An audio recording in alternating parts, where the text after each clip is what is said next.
bisita bala. Among ilaag bala. Kami diri. Kasi gusto ni Koy mukain ng kuan. Marang, walang marang sa kanila. Yeah. The main character from Iloilo with Love going to eat a little jackfruit. Little jackfruit. Picture ka muna, babe. Pagguan. Pag konti, Mara. Mauto mga kalaagan, so we're heading to the Hilayan mga kalaagan kaya mga ilaga mong bisita from Iloilo. So nihapit sa mga ni sa Chop Chop for our quick lunch. Kaya for sita ka pa mga house, mamawit ta sa Paniudto. So mo gini among to go authentic Korean restaurant na located din sa Manolo Fortich mga kalaagan. Lami mga food mga kalaagan at the same time brato ra pod siya din. Nice pod din ilang ambience mga kalaagan. So bisan mito sulod ilang area mga kalaagan, nagkatiga kaon din ni mga kalaagan. Look, diba? It's so amazing. Yummy kaayo. So maniud to ta din ka mga kalaagan before ta moadto sa Dahilayan. So tuod man humagpaniud to na patumi sa Dahilayan makalagan. So kini among bisita na kanina daw na siya Dahilayan no, pero during the time is rainy season so wala siya ka ride. So karon mabalik siya dinhi kay para mag-ride siya mga kalagan. So murag ni ang gianhi dinhi nga anyang gibiyahian gi kag Iloilo. So amo siyang pagbigyan of course mga kalagan ina na beta ka magkuan enter.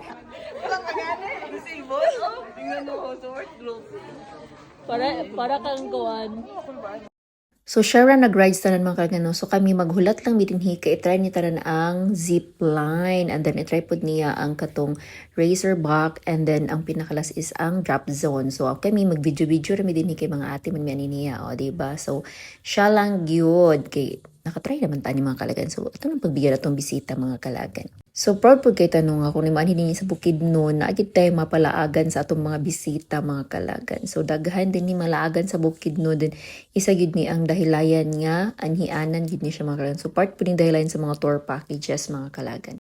So, after sa iyahang longest nga zip line, so nag-avail siya sa iyahang picture, happy kay siya, of course, diba, kaya na siya memories din and then napa including Python ani iyahang gikuha nga package makalagan. So, worth ko lang ni siya mga 1,000 pesos. So, all zip line na siya with Python.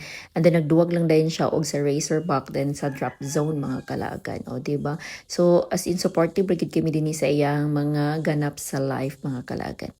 Og mao na ni ang most exciting part mga kalagan ang drop zone. So kinaulian na mo ni siya gi-avail og idamay pa ko niya kay kinahanglan siya gusto siya na siya kauban maklan. So ako wala pa ko try og drop zone while si Ma'am Jenny nakatry na sines gusto siya mauban sa iyang love one mag-try og drop zone. So ako gid wag siya laing option kasi bambam humana man pud siya mga kalagan. So medyo kulba pud nga mo kuan drop zone no kay gusto pud ako ni ma-try pero wala ko nag-think nga karon ni siya mahitabo. So 500 pesos ang bayad din hima kalagan. O diba picture muna bago ang sakuna. Yes!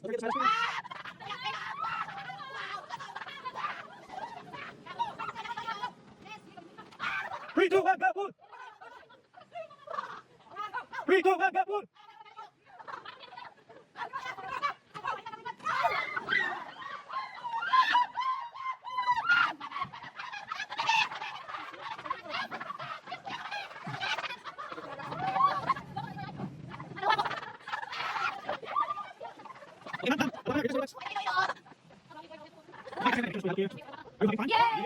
Ay, tabang mga langit.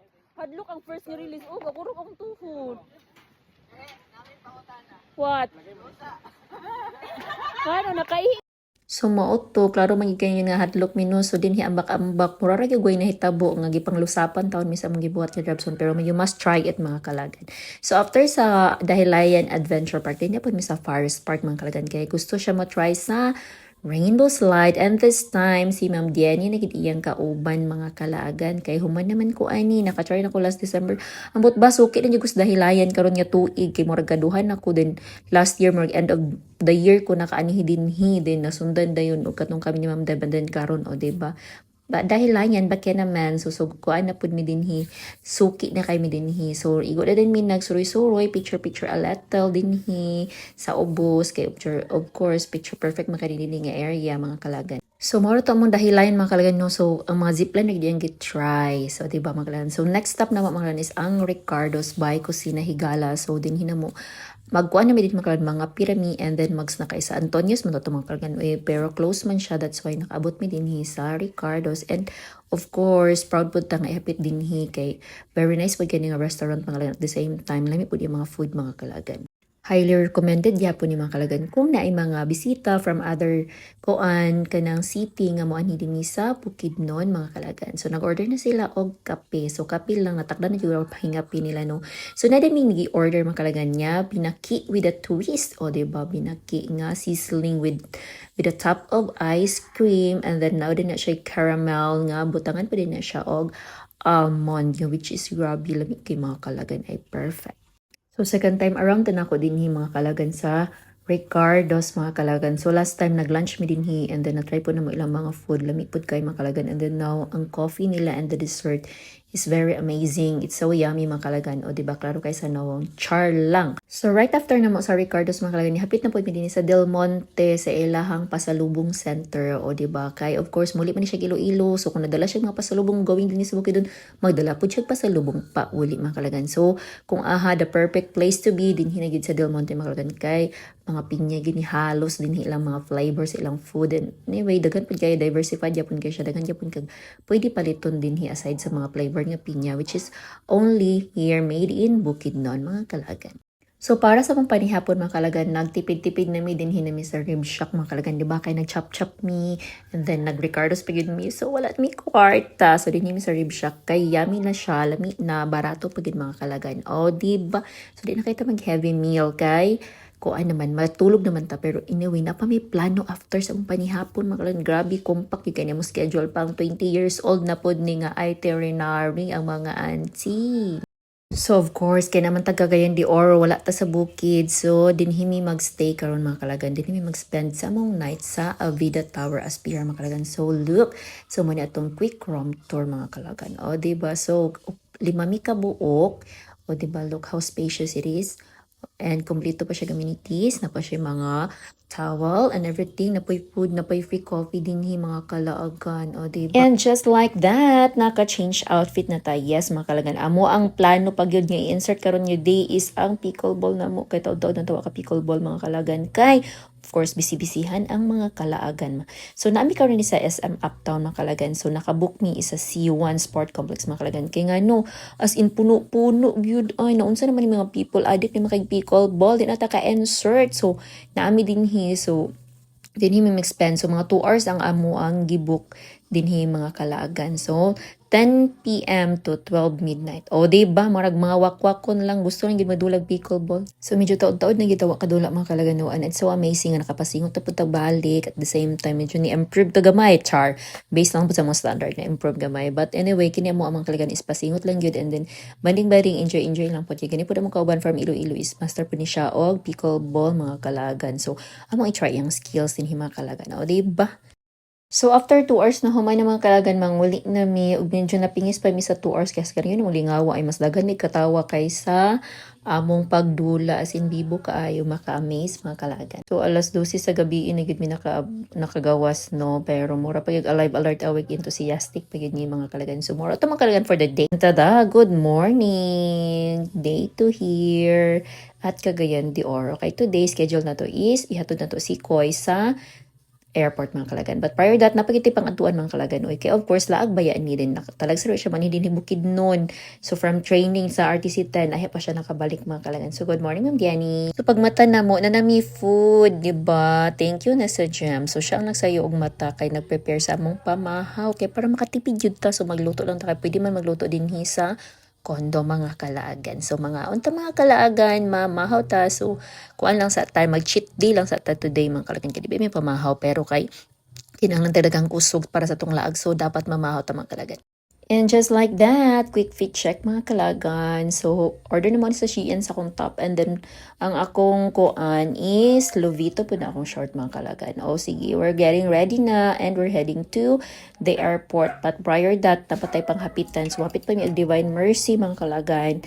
And then, kung pwede aha pa kay 5 p.m. pa magod iyahang flight ani. So, sayo pa kayo. Nihapit pa ni di sa bulwa kay for another pasalubong. Kay of course, bandif. Muni iyang gusto nga pasalubong sa iyang mga friends ang bandit mga kalagan. So daghan kay dinhi sa Gasa, located sa Bulwa mga kalagan. So anything daghan gyud kay nga pasalubong pwede ka pilian diri. So kinsa ba gyud ganan og bandif mga kalagan? Uy nga lami manggid kaayo sa daghan pa kay flavor. So aside sa original gani kapilian dinhi. So hapit na mo dinhi try mo din sa Bulwa. So after that one nagbiyahe na mi and then next na mga stop is ang Divine Mercy mga kalagan. So nice kay makita dagat no. Nakalugso na silang taga Bukid. So sila ra ang manulod mga kalagan no kay I'm not a Catholic. The same time grabe ka sexy ang atong sanina. Bawal diri mga kalagan. So ako nagulat na ko sila sa sakyanan and then sila rin na naka dito sa Divine Mercy. So after sa Divine Mercy mga kalagan, so dinhimi na niud to sa Titing. So maagi ano ni siya paingon og Lagindingan Airport mga kalagan. So many times ako nagsiglabay-laway diri mga kalagan pero karon pa ko makatry din og kaon mga kalagan. No? So nakatry mi sa Titings nga naa dito sa Upol and then lami pud ilang food dito mga kalagan.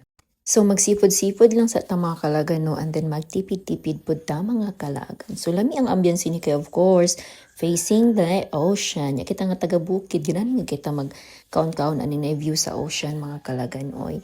So kami nag-order pud mi og kanang kuan ni mga kalagan sabaw. So ang sabaw na short order siya mga kalagan. So ilang lutuon pag mag-order na mo mga kalagan. So nag-order pud mi og shrimp and then ugok pero kabalo ka mga kalagan. Sa among gipangkan dinhi sa Bukidnon agoy di gyud kay masatisfy ang among bisita nga Iloilo kay tuod man. Lami magiging ang food sa Iloilo mga kalagan oy as in proven and tested jud ko kay I've been there and then lami kay mga pagkaon mga kalagan. Layo ra gid ato din mga kalagan lami kay magluto ang mga Ilonggo. So after sa mga paniud to mga kalagan kay sayo pa mangyud. No man ni paniud is mga alas 2 mga kalagan and then 5 p.m. pa man ang kanang iyang flight and then 4 p.m. is check-in mga kalagan and then naka-online naman sa check-in so nihapit na po din sa Bocara Beach mga kalagan. So first time po na ako din so turquoise water diga po ni mga kalagan no pero it was is sanctuary mga kalagan. So dito sa proceeding ta dito sa ilang beach. So mao ni yung Bocara mga kalagan. So nag-entrance fee lang mi I think 10 pesos lang mga kalagan o diba very barato. So nihapit rami igo lang picture a little kay of course curious tong sa pinawang ani kay mo ka-trending pa din sa Facebook mga kalagan. Igo gid mi nag-quick din picture and then manguli na po dayon. Kaya naka-decide mi nga dito na lang mi sa airport maghulat unya dagan-dagan ang mga aryat kay init kayo. So tuod man nabot na mi og Lagindingan Airport. Yes mga kalaagan. So amo na siya ihat. O ni ana sa nagpapapil-papil na sa nimong kalaagan. Nya murag yung mulaag pero kabalo ko mga kalaagan. Gimingaw na sad ta og kuan sakay eroplano bisan pagkakay eroplano ga ka-anxiety attack ta because atong last experience sa Iloilo mga kalagan. O diba?